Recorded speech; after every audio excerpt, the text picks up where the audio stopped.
자, 경찰서 습격 사건이 또 있었네요.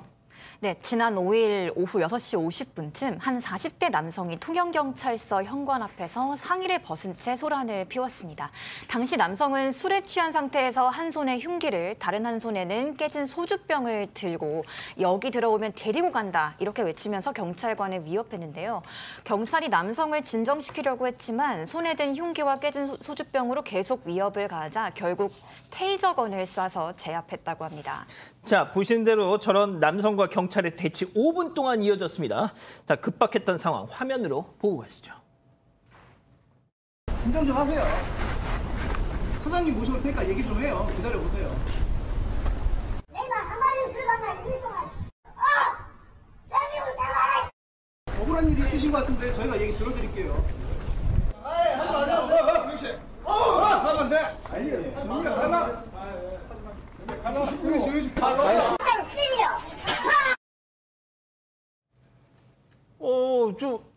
양 교수님 왜 저런 거예요, 저 사람? 저 남성의 주장은요, 자기 휴대전화가 해킹을 당하고 또 누가 자기 명의를 도용해서 휴대전화도 개통을 해서 마음대로 쓰고 있는데 경찰이 진정을 했는데도 들어주지 않았다라면서 저렇게 난동을 부린 건데요. 경찰에서는 그래요. 조사를 하려고 했는데 남성이 나오지도 않고 연락도 안 받고 심지어 가택에 방문까지 했는데도 나타나질 않아서 아무래도 이건 뭔가 좀 망상을 가진 것 같다라 해서 종결을 했다라는 겁니다. 입장이 완전히 다른 상황인데 어쨌든 지금 보신 것처럼 진압이 됐고 경찰에서는 특수공무집행 방해 혐의로 영장을 신청했다고 합니다.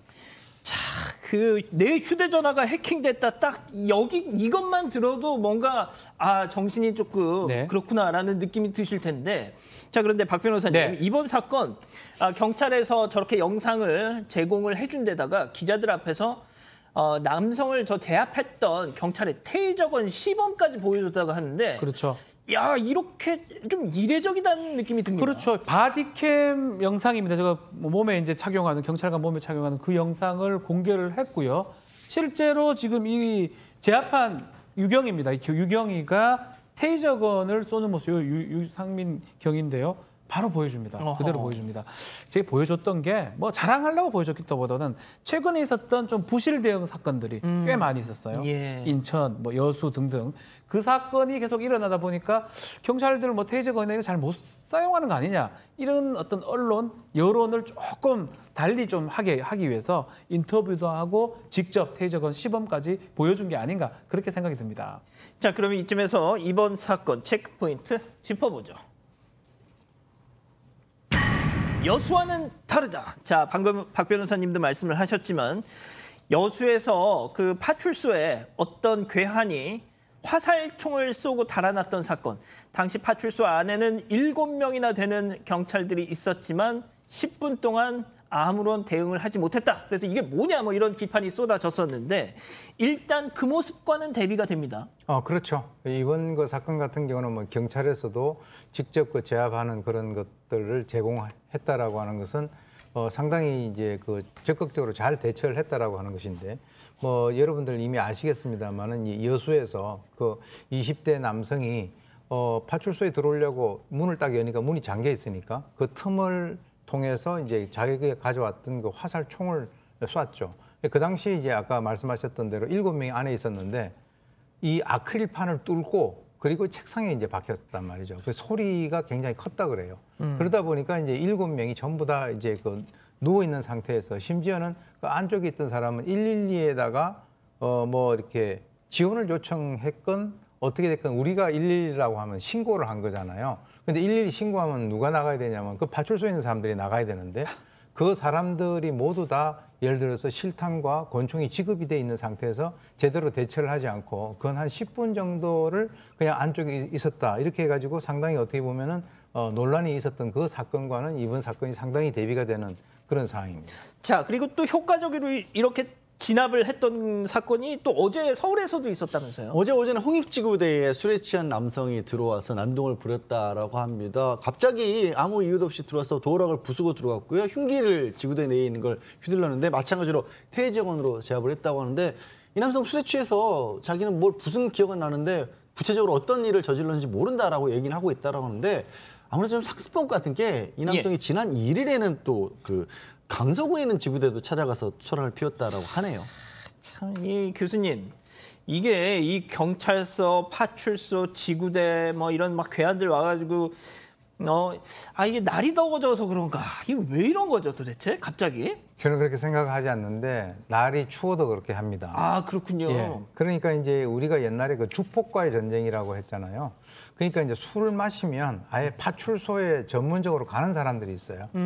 술 마시면 자 이제 파출소 한번 가볼까? 이제 이런 식으로. 하하. 그런데 왜 그러냐면 그 파출소에 간다 하더라도 자기가 별로 손해 볼 게 없다라고 생각을 하기 때문에 가는 거거든요. 아하. 만약에 미국 같은 경우는 뭐 이렇게 그 술 마시고 자 한번 가서 이렇게 해볼까 그러면은 그 길로 잘못하면은 사망할 수도 있는 그런 위험성이 있기 때문에. 요즘 말로 요단강을 건너게 되죠. 아, 그렇죠. 예. 그런 상황이 있기 때문에 이제 아무리 술을 먹어도 자기가 불이익을 받을 수 있다라고 하는 사실에 대해서는 인식을 하고 있거든요.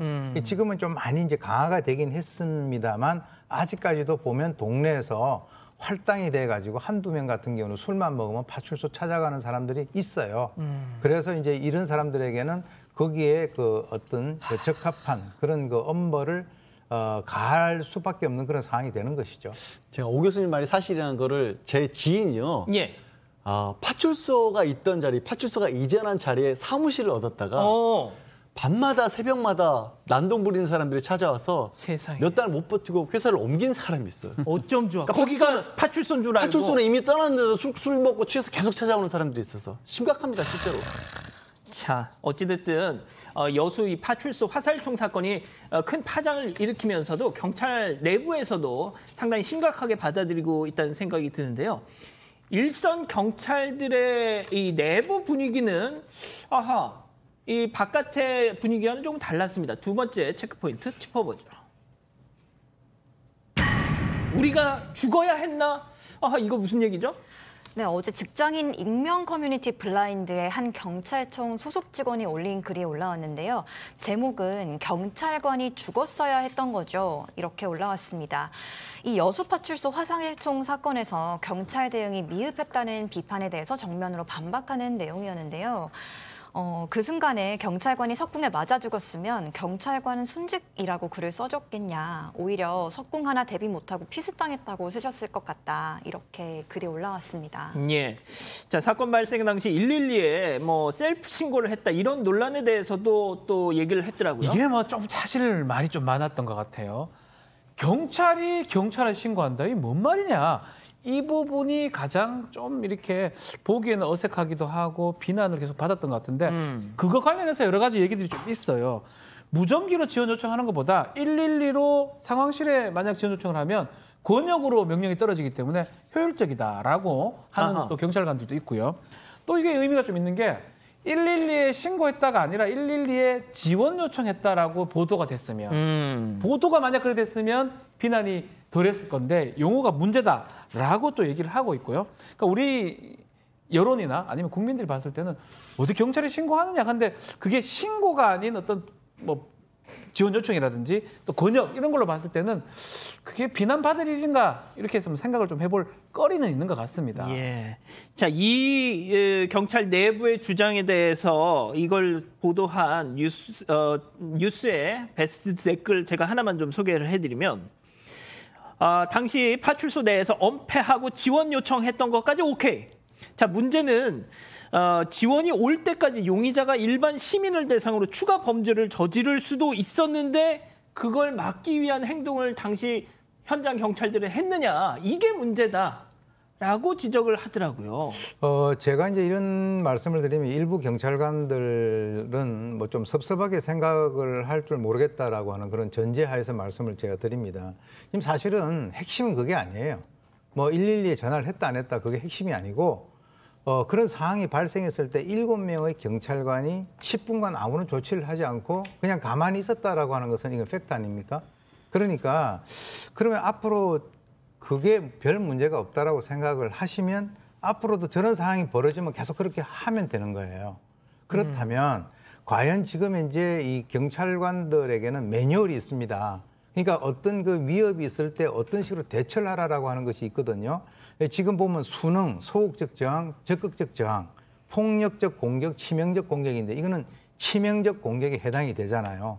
그러면 이 고위험 물리력인 바로 권총을 사용을 할 수도 있는 그런 상황이고 7명이 권총을 다 갖고 있는 그런 상황인데 그럼 거기에서 꼭 우리 경찰이 죽어야 합니까? 이런 식으로 극단적으로 얘기를 해버리면 국민들의 공감대를 얻기가 어렵다는 거죠. 예를 들어서 전방에서 무장공비가 와서 총을 탕 쐈는데 거기는 모든 경계병력들이 다 이렇게 누워 있다가 나중에 문제가 돼서 군인들 다 죽어야 됩니까? 라고 이렇게 얘기하는 거하고 굉장히 유사하지 않느냐 이거죠. 그러니까 그것은 적극적으로 직접 대응을 해야 될 사람들이 그렇게 했다는 것이 문제지 일반 시민들 같은 경우는 7명이 아니라 70명이 10분 아니라 1시간이라도 누워 있지만 경찰은 그 경찰의 어떤 그 직책이라든가 기능은 그게 아니기 때문에 비난을 받는 것이니까 뭐 경찰이 꼭 죽어야 되느냐 우리는 거기에다 신고를 한 게 아니라 지원 요청했다. 이것은 지엽적인 문제가 아닌가.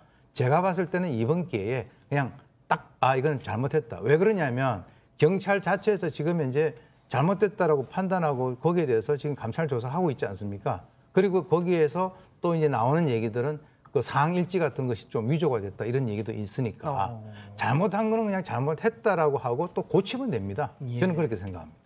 알겠습니다. 뭐 우리 가족 여러분들도 많은 말씀 주고 계시는데요.